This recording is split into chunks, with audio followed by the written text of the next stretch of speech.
Welcome back to Beaufort County News and Views. I'm Catherine Glover, and I'm the director of the Washington Beaufort County Chamber of Commerce. I'm speaking tonight to Ray Moore, and he is president of F. Ray Moore Oil and Propane. Welcome back, Ray. Well, thank you, Catherine. Good to be here. And I forgot to mention in the first segment, but you are also on the Chamber Board and will be the president-elect next year. Well, you're the president-elect now. You'll be the president next year, which is exciting. And I look forward to working with you. It's going to be fun. Yes, it will. Let's talk a little bit more about the comparison natural gas to propane. You were given some questions that people need to ask about natural gas. You have said both of them are great products, obviously. Yes. You're on the propane side, and you were saying there's some questions that people need to ask before they take the plunge and So they'd be choose fully either one. informed That's and right. make because every case is different and every customer will be different, and there are some that are very marginal to make that transition. But one of the questions where we left off is who do you call for service? Which is important. Yes, and that question was posed to me, and again, is from the state association. So I picked up telephone and I called from Little Washington, and a lady, a very nice lady in Charlotte, answered the telephone, and she referred me to two service people, one in Vanceburg, both in Craven County, out there, who would come do the service work, and they did not come on nights and weekends. So what I further found out that in Beaufort County, the extent of the service was if you have an emergency, then a representative of the natural gas industry will come turn your meter off. And that was it. So you're kind of out there by yourself, as opposed to our industry and specifically our company. We know that peace of mind and service is all important, and we have that 24-hour, 7-day-a-week service. And I think that's really important, Ray, because you can't control when something is going to happen. And I'll say most of the time it's going to happen on the weekends, at least in our family. So that is very important. I mean, that service is important. Well, we put a big priority on that. That we do.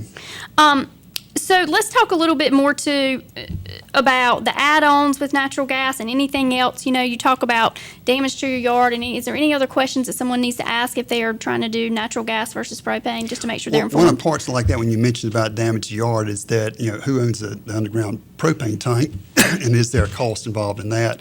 But trying to get where you can compare apples to apples so that you just know where you stand for, especially the residential user, it's on that verge of not really being a whole lot of difference at times. And a natural gas bill is kind of like a cell phone bill. There are a lot of add-ons that are concerned to that.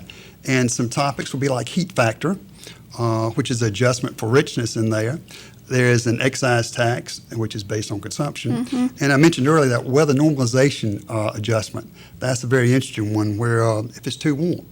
Or is a confusion between the natural gas industry talks in terms of therms, and we talk about gallons. And then with add-ons, it's not a real-world therm, so it makes it even harder to compare the two. But it can be with the right questions asked, the answer gotten out there. And then, as we mentioned earlier, that monthly facilities charge, which is up to 10 cents or better per gallon per therm rather out there, and that can work out to be as much as 24 cents a gallon of propane. So that's not transparent, but needs to be taken into account. And with propane, you pay for what you use. Yes, that's correct. That's it. There's nothing more than just what you use at that time. Which is important. Yeah. Talk to me also, you're involved obviously a lot on the local level, and you're involved on the state and the national level with propane. I mean, you've got contacts all over the country that deal with propane. Talk to me a little bit about your knowledge with the exporting of natural gas and what's going on with that. Well, a big conversation with us is most people, everybody I think has heard about the natural gas finds. And what it is natural gas liquids, of which natural gas is a part. Natural gas liquids, and we hear about Marcellus and Vulcan Shale, and it is a very exciting time for us. But it used to be, Catherine, that 70% of propane came from crude oil. Now 70% comes from these natural gas liquids. So the more finds of these natural gas liquids for natural gas, also more finds for propane, which makes it a totally domestic product, and it makes it more and more competitive, propane, with the other energy sources, specifically electricity and also natural gas. But on the world scene, which is a drama playing out, is natural gas in the United States just 15 months ago was $2 per unit. It's mechatherm, but just called per unit. $2 a unit, where Saudi Arabia, a benchmark for the world price, was over $9 per same unit, and China was paying over $11 per unit. So that's incentive for domestic producers to start exporting. So in less than 15 months, natural gas has gone up over 100% in price. It's over $4 per unit today. And I would point out that less than 5 years ago, natural gas was more expensive than propane.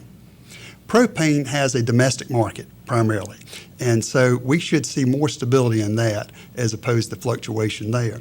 And then the other pressures on natural gas, which is pressures as a result of good success, would be that I know that the 3-4 major players in the natural gas industry, they've committed over $1.5 billion to export facilities. Mm-hmm.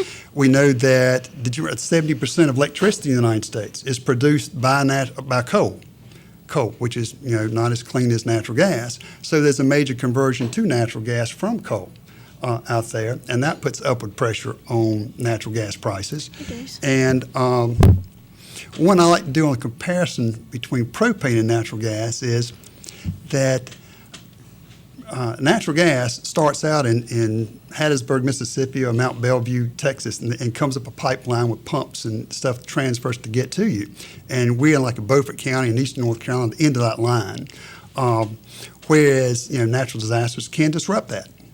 With propane, you have that tank in your yard, and there's nothing mechanical to get it there and to your appliance. So that is another peace of mind that we offer in our industry. Wonderful. We're going to take a quick break, and we're going to learn a little bit more from Ray Moore with F. Ray Moore Oil and Propane.